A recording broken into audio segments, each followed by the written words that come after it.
Well, welcome once again to the Genius Path. I'm Steve Bonenberger. What an honor, what a joy to have you in our life and for you to allow and permit us to be in your life.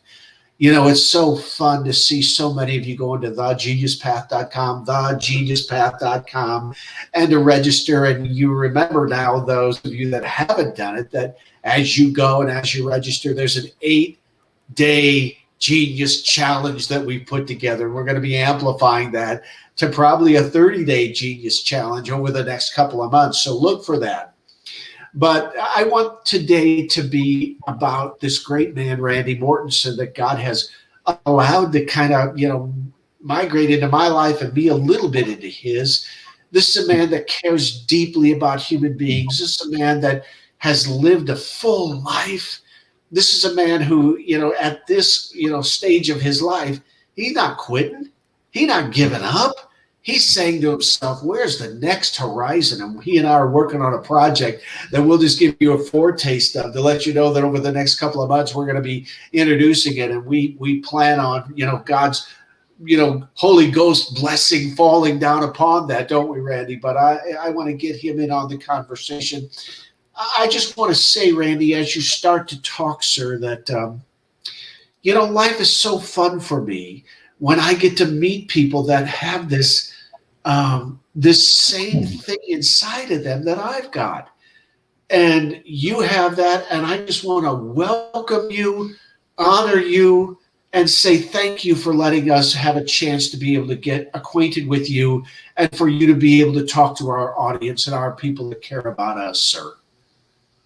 Well, thank you, Steve, and I just hope I can live up to that that reputation that you've printed or painted or whatever the right terminology is. But it is, whenever I have the opportunity to speak from my heart and speak to that guy or that gal that's struggling with some sort of substance use disorder or something that is compulsive and destructive that's going on, some behavior in their life, God's just opened up so many doors of opportunity to be obedient that I want to make sure I don't miss one, for sure. Well, you're certainly not missing it today because, as you know, our audience is, here's our triangle, folks. Those of you who love us know our triangle: reconciliation with God and with others, restoration and recovery, because you've been in places you need to restore and you need to do some recovery,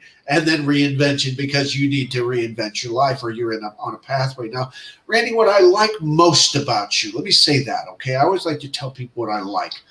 I like the fact that you're thoughtful, meaning you have an absolute path that you have rigorously pursued to give people a chance to make recovery come to life in their world. And I want you to talk just a little bit, if you can, describe to us what happens when a person enters into your stream of consciousness. What happens to them? What kind of a roadmap, what kind of mile markers do you lay out for those folk? When somebody will come up to me after a speaking gig, a keynote, or I meet them, or somehow our paths cross, and I say to them, Sir John, I'll just pick a name. John, it sounds to me like you're very interested in making life change. It sounds to me that you're, sick and tired of being sick and tired. What is mind-boggling to me is it doesn't matter on their social status. It doesn't matter how much education they have, the degrees, the certifications, or whatever. The answer when I ask that question, why haven't you done something before now? The answer is always the same, and it blows my mind. I don't know how. Wow. I don't know how are the words that time after time after time I hear coming out of people's mouths. And it seems like such a simple question, but yet those of us who've been down that not straight path, that very windy path with a lot of elevation changes and a lot of hairpin curves, I can honestly say, I know how you feel. I felt the same way. And that person who I'm fortunate to interact with, all that I can say is I can't tell you how to do it. I can share with you the path that I went down. I can say, I know how you feel. I used to feel exactly the same way. This is the path that I've gone down, and here's who I am today. And so I'm looking to be a guide for those talented professionals that are looking to change, because for so many people there's not a there's so much stigma in our corporate communities, in our faith communities, as well as in our families. So the typical title of my keynote address is I'm crushing the stigma.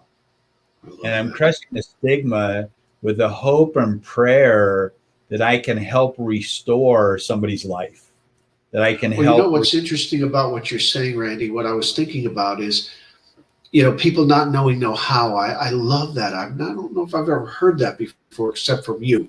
You've said that to me in the past. But what's interesting is they knew how to get into difficulty.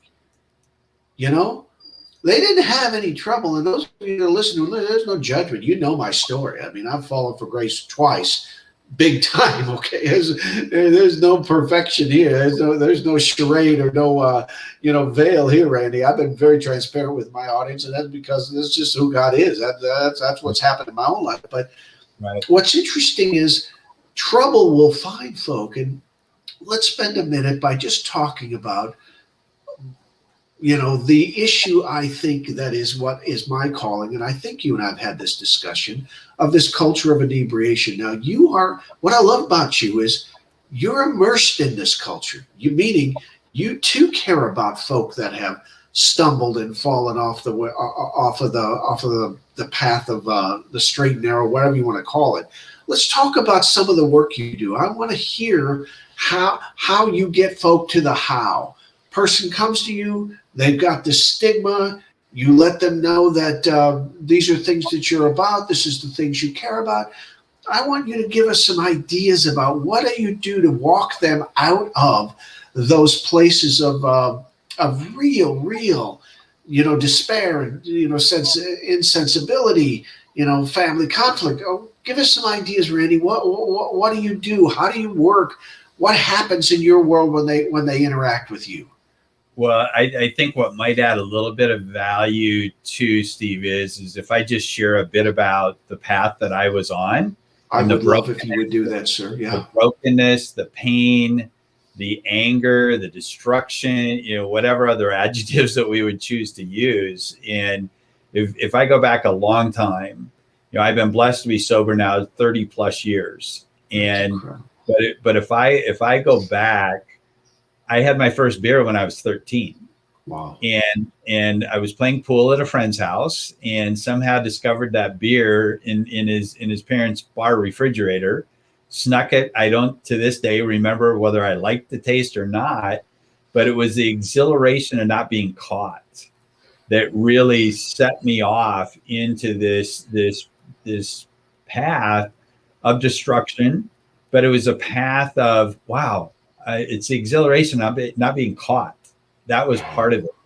And I was 13 years old, had a great mom and dad. So too many people in today's world are struggling with the divorce rate at just unprecedented highs. I didn't have that. I was growing up in small town Minnesota, and I was a very good baseball player. I would say I was a great athlete, despite my drinking.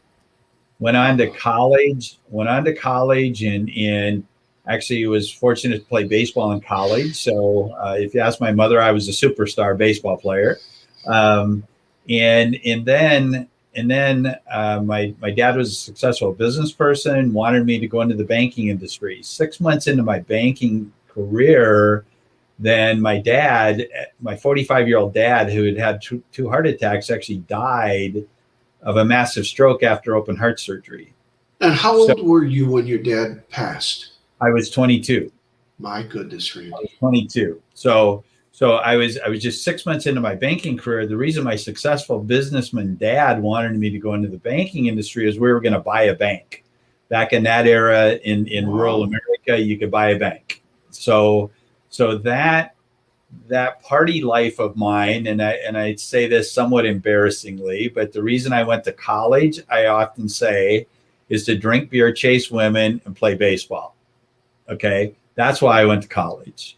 And I don't say that to brag. I say that somewhat apologetically, but that was the importance in my life.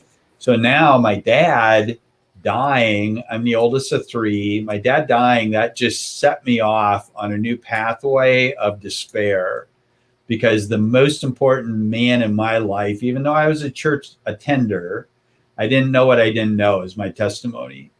I had a lot of success. I was able to build my first house at age 25. So I had a lot of financial success.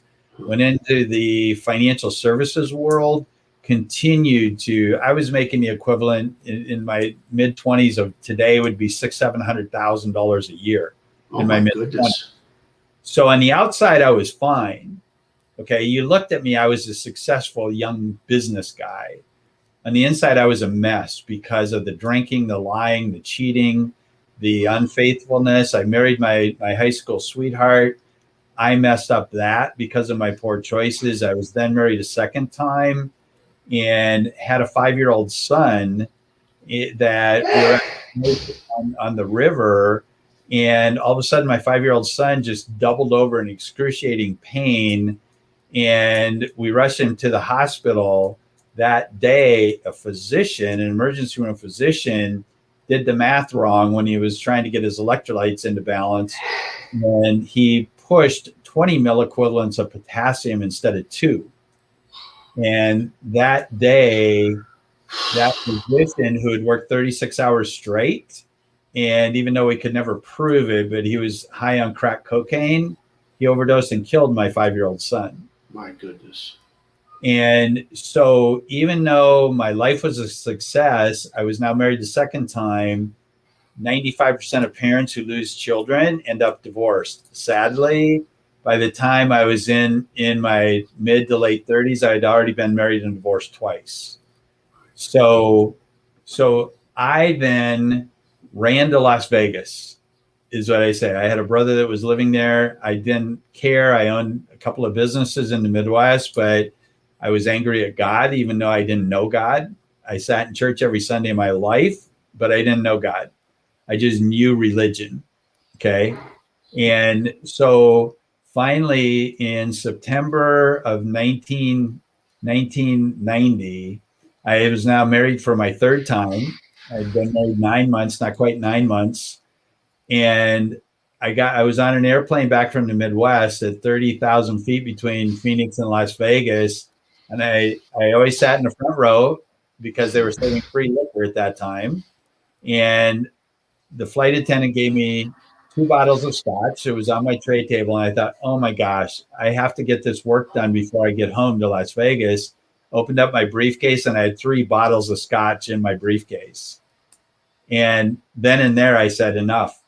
I'm done. I'm quitting. I'm stopping. I'd said that 1,000 times before, but 10 days later, I walked into a treatment program, and that's what saved my life. That's what started my recovery journey, September 24th of 1990. Okay. His name is Randy Mortensen. You can find him at Randy Mortensen. That's Mortensen, Mortensen.com. And if you can connect with his story, and who can't, then connect with him. And he has a book that's about to come out, and it's called Leaving Las Vegas to Get Sober. No, God took me to Las Vegas. God took me to Las Vegas to get sober, and he'll talk about that in a minute. But I want you to go to his site, Randy Mortensen, Mortensen.com. Go there. I always ask our audience to support the people that come on our program. They're all creatives. They all are invested in human beings. They're all in the business of human improvement on some part of that dial. And they're all people that care about bringing light into darkened lives. I love that about our audience and about the people that I get the privilege to introduce to you. Now, Randy, that is such a powerful story. So you have been sober for 30 plus years, huh? Yes. And the other thing that I'll add on the front page of my website, there's actually a 21-point assessment on there that's available at no charge. And what that will tell you is whether you're a mild, moderate, or severe case of substance use disorder or of a compulsive and destructive behavior. It's Push pause. Folks, go there. RandyMortensen.com. He's got a free assessment, and I'm going to have him give that detail again. Randy, tell our folk exactly what the assessment is and how they can access it, sir. It's down towards the bottom of the front page, and it says assessment. And it's simply something that you can print off and do. It's between you and God, if you're a Christ follower, but it's not something I get the results for. But it will tell you those 21 questions it will show you whether you're a mild, a moderate, or severe case of substance use disorder. If you're mild, moderate, severe. Give us just briefly. What does a mild look like? What does a moderate? What does a severe look like? It's different for every person, but here's kind of the broad brush on that. If you're mild, it's that person that maybe has 1 or 2 beers a week, and maybe gets drunk once a quarter, right? That's mild. If you're a moderate, that means that your negative behavior is starting to affect other people, and it's causing you a lot of hardship. Okay. If you're severe, that means, what are you waiting for? Okay. You need to make that change today.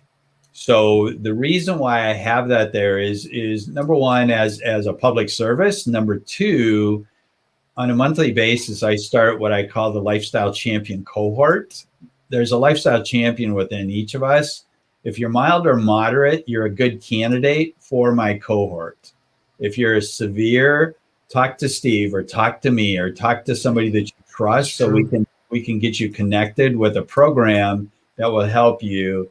And please don't wait another day. There's too many dads and sons. He's spot on, folks. Yes. I love what he just said. Mild and moderate. You connect with this man, get into his champions cohort. We support him. We amplify you. We're a megaphone for you, Randy. We love the work you do. And as the man said, if you're on the severe system, you need to reach out to us, and we will do our dead level best to get you involved with somebody that can get you into a safer space and certainly get you into some form of recovery. Randy, just a couple minutes left. Folks, he's going to be a regular on our program, isn't he? Because we're going to do a lot of work with this man, and because our souls are kindred, our missions are united, and God has spoken pretty similar messages into both of our lives, even though we've just gotten acquainted over the last couple of months. Randy, I want you to do this. I want you to look out into what you see. What's interesting about life is I only get to see the people and the experiences I manage. And the folks that follow us know what I manage and what I see, because I talk about it, work hard to articulate it. I want you to tell us, what are you seeing? What is happening? What are the trends and the influences, and what are you noticing in the human beings that come onto your property line, if you will? What's happening? What are you noticing? Well, shockingly enough, during the last 14 to 16 months, relapse rates have skyrocketed. Okay. So we're seeing a deterioration in mental wellness. I don't say mental health, I say mental wellness. We're seeing— Hold on, push pause. Notice the words he uses, folks. A deterioration, a degradation. Randy, talk about that. Just spend a minute, just unpack that for our listeners, what you're noticing. That's a powerful statement, sir. Well, we're seeing financial pressure because of the uncertainty of the economy, which puts a strain on relationships, right? So we're seeing suicide rates skyrocket. Suicide rates amongst pastors are at an all-time high. Okay. And so we, even going into this pandemic, we were seeing 130 to 140 overdose deaths per day in this country, and that's even increased. My Okay. goodness. So if what recovery is only successful when we're in a community. And the most important part of community is what? It's the unity aspect of it. And in the Quest 180 recovery ministry that I'm the founder of in the Midwest and have launched now here in Florida, I taught on step 10 last night. And so getting sober, getting clean, and working the first 9 steps of any traditional 12-step program, it's one thing to be sober, to be clean. But if we're not taking a daily inventory of what's going well in our life, what could be better, then we're going to struggle and the backslide starts again. Even though you've had good success, if you're not, like you're talking about, if you're not really working on the restoration, the healing, and if you're not to the point of being able to enjoy this new life that God has given you, then you need to keep working on it. We can't just coast. This isn't something where once you figure out how to not drink. I mean, I'd figured out how to not drink the first 14 months of my sobriety, but I hadn't been restored. It wasn't until a marketplace friend of mine explained to me what it was to have a personal relationship with Jesus Christ in March of 1992. That's when my new life, my rebirth in my life really took place. And that's the only way I've been able to stay sober for these 30 plus years. His name is Randy Mortensen. He is going to be back. We're going to do some, I think, miraculous work together. It's going to be really fun, Randy, what God's going to unveil. I want you, our dear, trusted, lovely audience, to find him, Randy Mortensen, Mortensen, randymortensen.com. Go there for those of you that are, in any way involved in alcohol and drugs and any kind of addictive behavior. Take his assessment.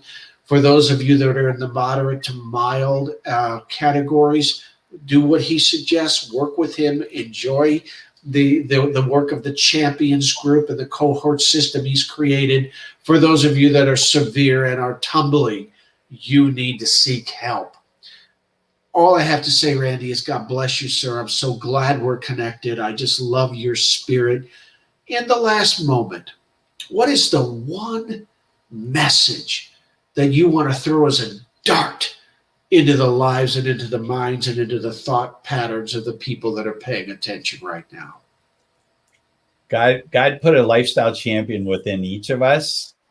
And in too many people that are struggling with compulsive and destructive behaviors, that lifestyle champion is being hidden. It's being pushed down. And I want to just encourage each and every person listening to this, don't wait another day to change.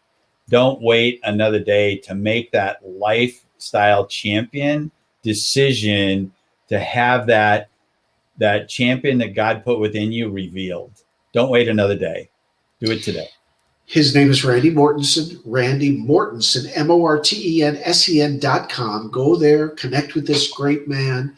Start your champion's journey today with him. For those of you that love us, and we're grateful for the many, many people who join our system every week, day, month. We just love what we get to do. Our site is thegeniuspath.com. Go there, sign up, take the 8-day Genius Challenge, and you'll be glad you did. I just have to say, folks, that God is doing something in your life.